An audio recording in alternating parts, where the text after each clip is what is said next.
Travis Gillespie here, and let's look at some absolute value inequalities. We're going to look at a couple more here using the less than symbol. And let's look at 2. Whoa, that's thicker than I wanted.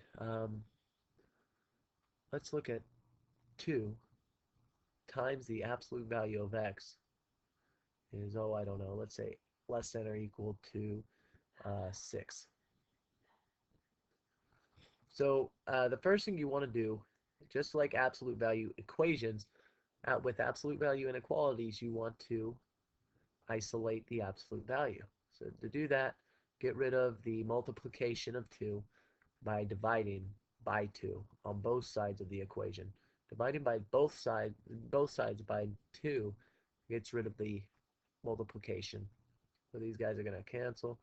Now you end up with the absolute value of x is less than or equal to 3.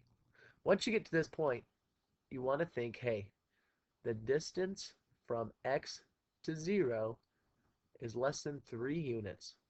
So let's draw this up on a graph. And you say, oh, you end up with 0 here.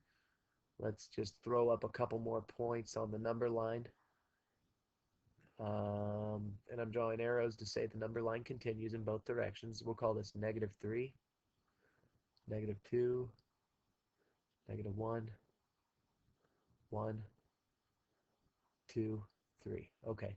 And you already said, once you look at this inequality, you think the distance from x to 0 is less than or equal to 3 units. So, 3 units and -3 unit. 3 and -3 are 3 units away from 0. So I'm plotting my points.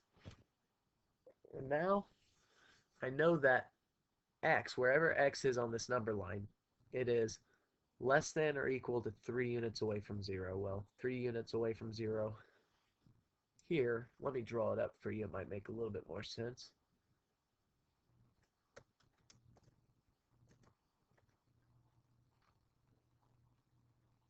So the distance from 0 to -3 and the distance from 0 to +3, both of these guys are 3 units from 0.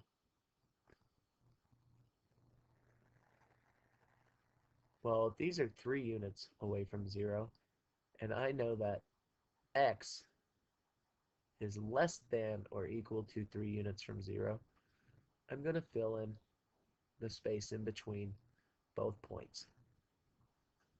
Once you get here, it's really easy to say, hey, this is not too tough to graph because I can see that x is moving, all x values are moving in a positive direction, so they're greater than -3.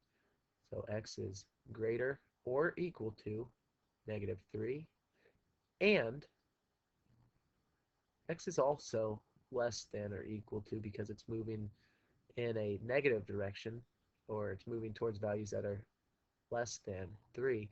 So x is less than or equal to +3. So this is our compound inequality, and let's rewrite it real quick to where I can say I'm going to flip this guy and combine the x's. -3 is less than or equal to x, and x is less than or equal to 3. Let's look at a second problem here. Let's look at something a little bit more challenging, to where we're looking at the absolute value of x plus 3 minus 4.5 is going to be less than or equal to 7.5. All right, again, once you have this inequality, you say isolate the absolute value of x plus 3. Let's isolate the absolute value. The undo subtraction, we're going to add. So add 4.5 to both sides. Once you get to this point, you can say, okay, these guys cancel, and you end up with the absolute value of x plus 3 is going to be less than or equal to 12. once you get to this point, you're going to want to think again.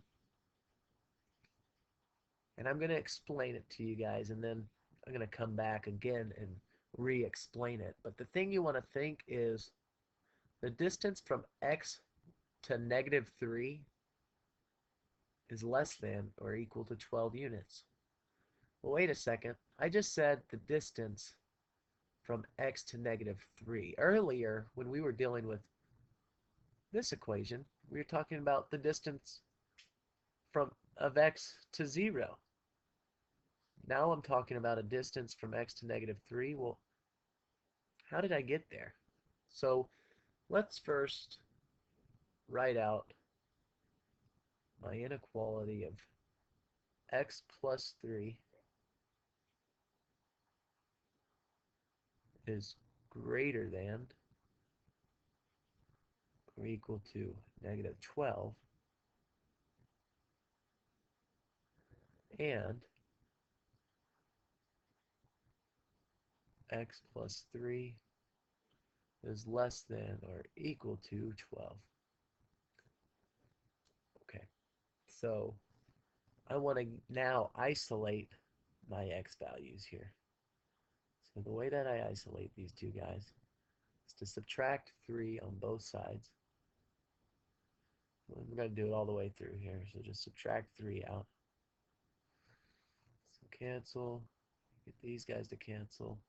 -12 minus 3, well, that's going to equal -15. And 12 minus 3 is +9. So now I have x is greater than or equal to -15, and x is less than or equal to 9.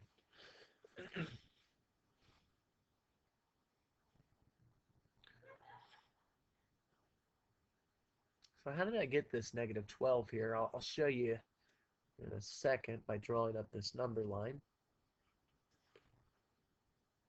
The first value I'll put on is 0.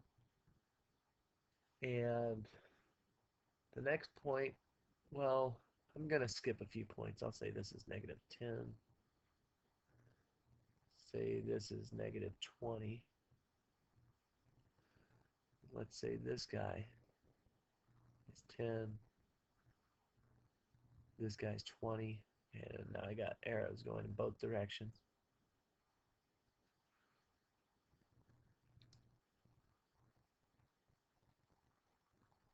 And the thing I want to think when I have this inequality is the absolute value of x plus 3 is less than or equal to 12.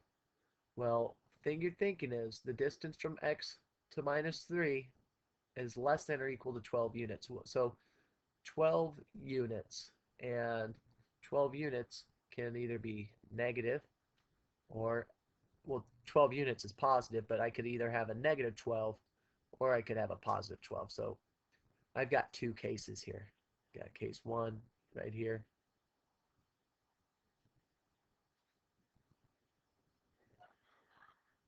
And I got case 2 right here.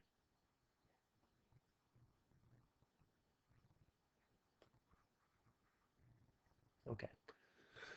So now let's actually plot the points. And the points that I end up with is x is greater or equal to -15. Well, -15, I'm going to get a new color, is between our -10 and -20. Also, x is less than or equal to 9, +9. And 9's over here, right before the 10. We'll just say somewhere right around this spot.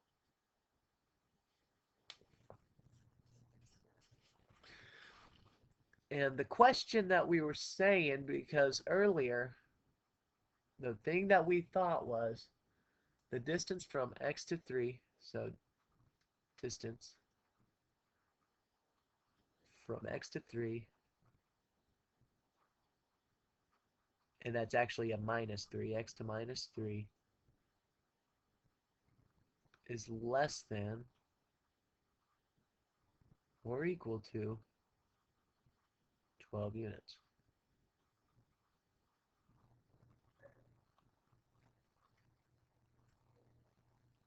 Now, if I were to take the average, I'm going to jump down here to negative 15 and 9. If I were to take the average, negative 15 plus 9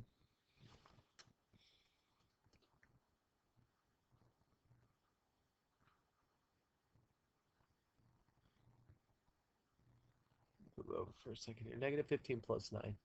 Well, that ends up giving me negative 6. Negative 15 plus 9 is negative 6 over 2. Well, that gives me a value of negative 3. So what this is telling me is negative 3 is my midpoint between negative 15 and positive 9. And what I was thinking, or what I thought earlier at the start, was think the distance from x to negative 3 is less than or equal to, I should probably write less than or equal to 12 units. Well, negative 15, the space right here,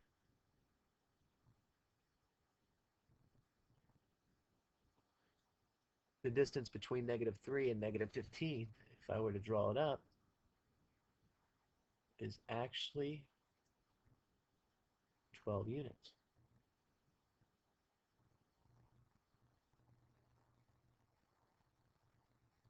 Also, the distance between negative 3 and positive 9 are also 12 units.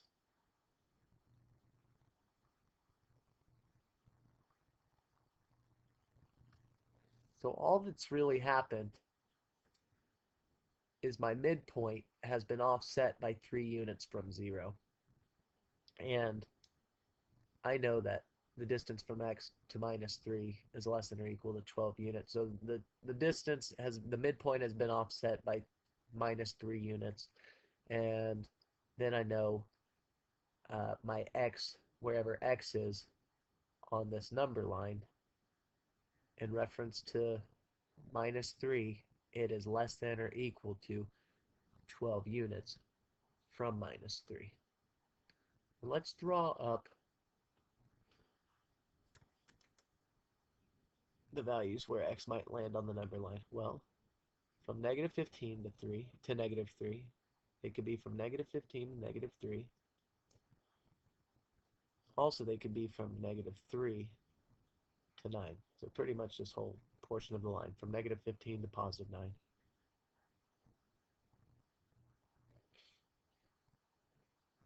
So now that I have this portion drawn up on the graph, let's go ahead and write the compound inequality. I can see it pretty easily now that, just like before, x is greater or equal to 15, negative 15, because x is traveling in a positive direction, and x is less than or equal to 9. Now, let's go ahead and combine both x's and write it as 1. Negative 15 is less than or equal to x, and x is less than or equal to positive 9.